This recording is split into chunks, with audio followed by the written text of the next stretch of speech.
Friendship beyond borders, building a shared future.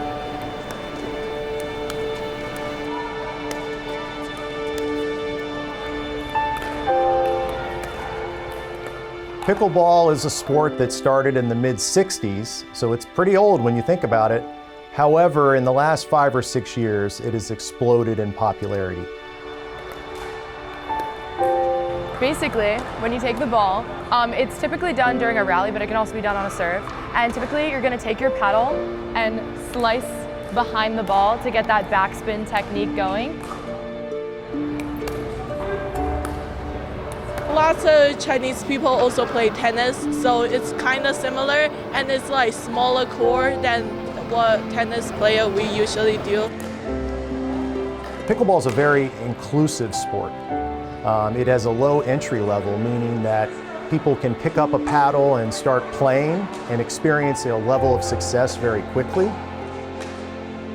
Our Board of Education president and our superintendent called me into a meeting with some members of a Chinese delegation who had heard about our pickleball program and the fact that we were the first school district to have pickleball, and knowing how inclusive this activity is for students and how it could potentially bring people together in a school system.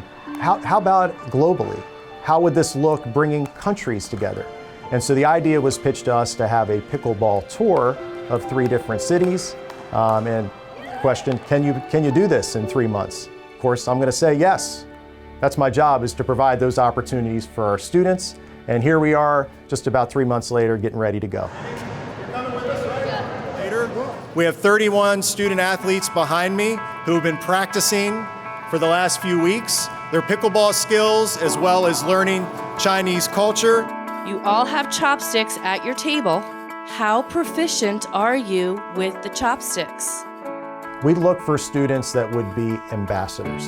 We didn't just think student athlete or a good student. We wanted students that were going to be ambassadors, not just to our school system or the state of Maryland, but to the United States of America, and also have the lens of, I'm an ambassador and I'm going to embrace and learn Chinese culture. 喜欢 How do you say 不喜欢 Then you can say 谢谢老师 老师 is teacher.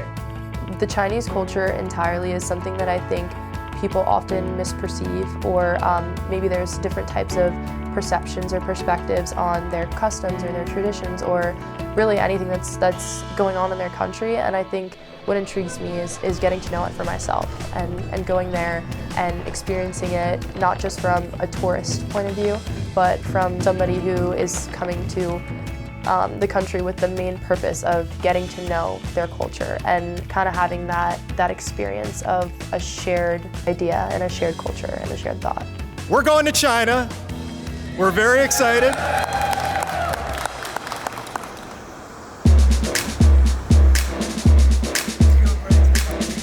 I like really what? Slag.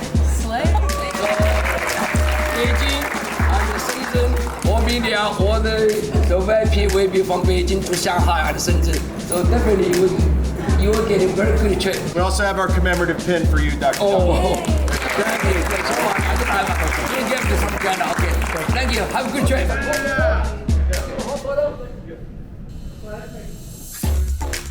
This pickleball tour will enhance relations. It's going to bring our students from China and from the US together, teach empathy, teach respect, embrace culture.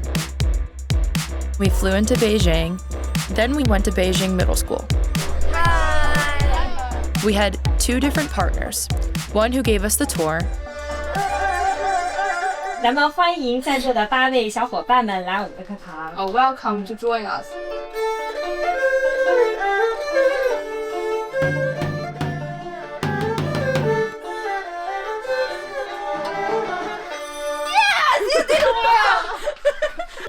and one who played pickleball with us. Rock, paper, scissors, shoot. 1, 2, 3, pickleball! Give me a C! C! Go, go!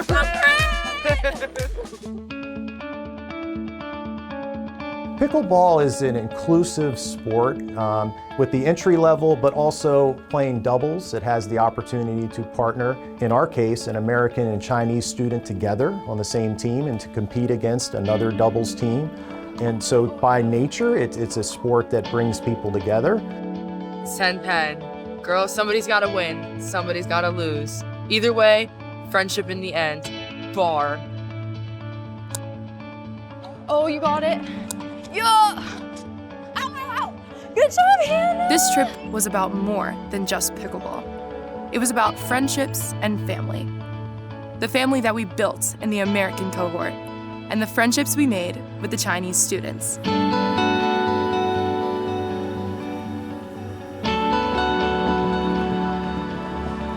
I met some great people that I still keep in contact with today, and they were just also welcoming and kind, and it made it just an overall great experience.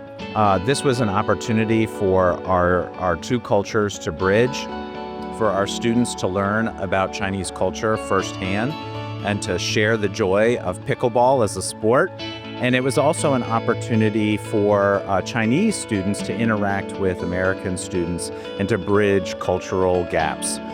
This really was an opportunity for pickleball diplomacy, much like ping pong diplomacy, and an opportunity for us to build a lasting friendship for generations.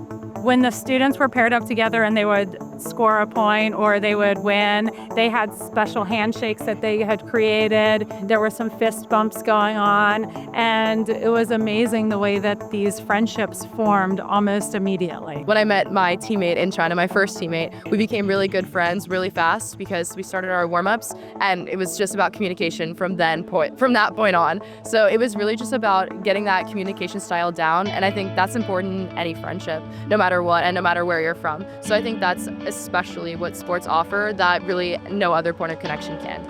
I think the camaraderie between Americans and the Chinese, like what can be, like if you let people just be who they want to be and who they are, the camaraderie between just people.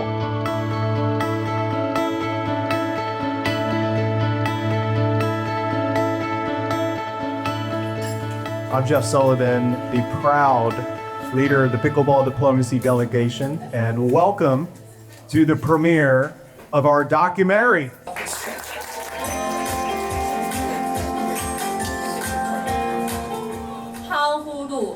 Really good. Sour and sweet. Sour and sweet, same time. And crunchy. We're in the midst of a life-changing event, but to know they enjoyed our presence just as much as we enjoyed theirs made the experience a million times more meaningful. It's awesome to see how strong these bonds still are and how the only thing truly keeping us apart is the time difference. We also expressed our gratitude to President Xi in a letter. The initiative to bring 50,000 youth in 5 years from the U.S. to China has been a wonderful one, and we were able to bring that to life with Pickleball Diplomacy. We expressed that in a letter. President Xi responded to us. President Xi extends his congratulations on the success of the visit to China. He is pleased to see that pickleball has become a new bridge for youth exchanges between China and the United States. The future of China-U.S. relations lies with the youth. We were so touched and so honored that President Xi would take the time to recognize the effort and to see the value and the impact of what we were trying to do. And we wish to share our thanks to President Xi for laying the groundwork for wonderful exchanges like this to take place. I was a part of that, and this is something great that we did and that people are acknowledging, and not just people who were involved with it or kind of knew it a little bit, people in China that knew nothing, didn't even see us there. And the president of China, who didn't even see us there, got our letter and responded to our letter. It was just absolutely insane.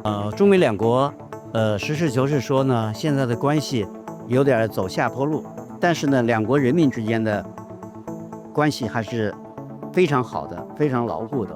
我们也愿意为这种关系来出一把力。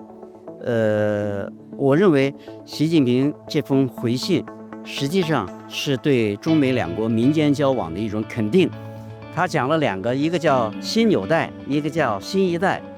新的纽带就是讲匹克球，新的一代就是讲这些年轻人。我觉得这是他很重要的一点。We are so grateful for President Xi and his response and the acknowledgement of pickleball diplomacy and the impact of our trip.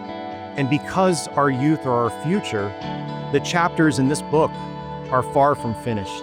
And I look forward to watching this story unfold, not just through pickleball diplomacy, but more importantly, the relations between the US and China and the relationships among people across the globe.